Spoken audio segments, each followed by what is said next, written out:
ঋষি বসো। না বসতে লাগবে না, আমাকে একটু জল দেবেন অবলাদা? হ্যাঁ হ্যাঁ নিশ্চয়ই, এক মিনিট।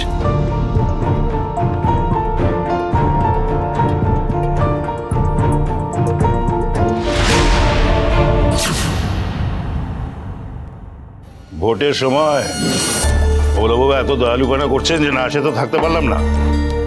চারিদিকে মিডিয়া হইচই করছে, তার মধ্যে একটা আসামিকে এরকম খাতির যত্ন করছেন, কাঁচের গ্লাসে জল খাচ্ছে আসামি। তাকানোর কিছু, সত্যি কথা বলেছি। ওলাবাবু এক্ষুনি লকাপে ঢোকান, তারপরে ওখানে মাটির পুজো থেকে জল গড়িয়ে মগে করে নিয়ে জল খাবে, যা খুশি করবে। কাঁচের গ্লাসে জল খাওয়া হচ্ছে, দেশে আইন কানুন যেন কিছু নেই না। তো ভাই কে আছেন, চাবিটা নিয়ে আসুন।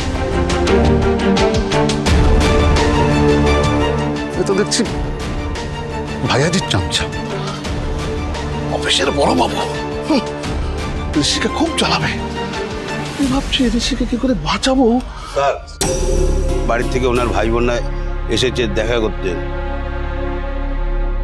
স্যার, এখানে লাউঞ্জ খোলা হয়নি, গিয়ে বলে দিন যে কারোর সাথে দেখা হবে না। হ্যাঁ যান, লকাপে ঢোকান, যান। ঋষি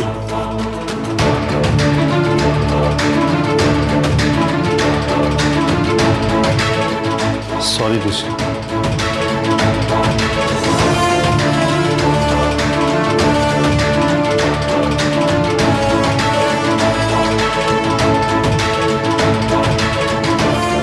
I told you, Chilli.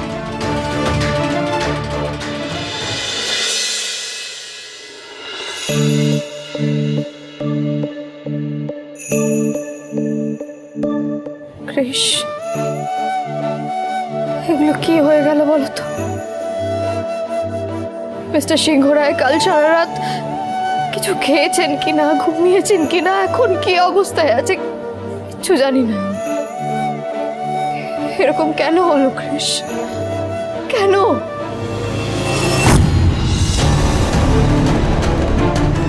Rinki, তুমি? কিসেরা তো জেদ তোমার? একবারের জন্যও তো গেলে না ছিললি মেজদা ভাইকে দেখতে?